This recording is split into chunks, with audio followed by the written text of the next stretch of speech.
History. INC స్థాపించిన సంవత్సరం 1885 December 28. స్థాపించిన వ్యక్తి ఏవో హ్యూమ్.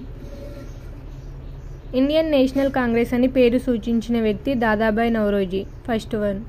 ఐఎన్సీ సమావేశానికి అధ్యక్షత వహించిన మొదటి వ్యక్తి డబ్ల్యూసీ బెనర్జీ. Second one. మొదటి ముస్లిం బద్రుద్దీన్ త్యాబీ.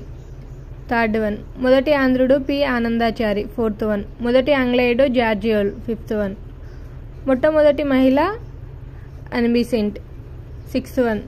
మొదటి భారతీయురాలు సరోజిని నాయుడు. 1905 ఐఎన్సీ సమావేశాలు ఎక్కడ జరిగాయి? Option A Kolkata, option B Surat, option C Varanasi, option D Lucknow. ఈ క్వశ్చన్కి ఆన్సర్ ఏంటో కామెంట్ చేయండి.